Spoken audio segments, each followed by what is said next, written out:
চট্টগ্রামের বাঁশখালী উপজেলার কালীপুর ইউনিয়নের পালেগ্রাম ৫ নম্বর ওয়ার্ডের বাসিন্দা মৃত হাজী ওয়াইজুদ্দিনের ছেলে নজরুল ইসলামকে মাদক সেবনের দায়ে ৬ মাসের বিনাশ্রম কারাদণ্ড দিয়েছেন ভ্রাম্যমাণ আদালত। শনিবার উপজেলা সহকারী কমিশনার ভূমি ও এক্সিকিউটিভ ম্যাজিস্ট্রেট মোহাম্মদ ওমর সানি আকনের নেতৃত্বে পরিচালিত মোবাইল কোর্ট অভিযানে এ দণ্ডাদেশ প্রদান করা হয়। অভিযানে সার্বিক সহযোগিতা করে বাঁশখালী থানা পুলিশ।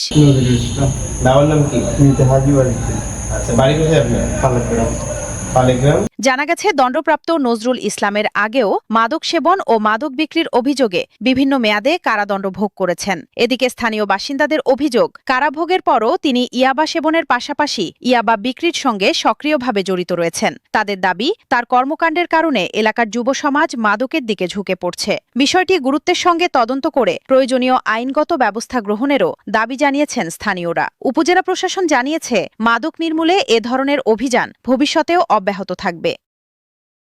News desk, Chittagong.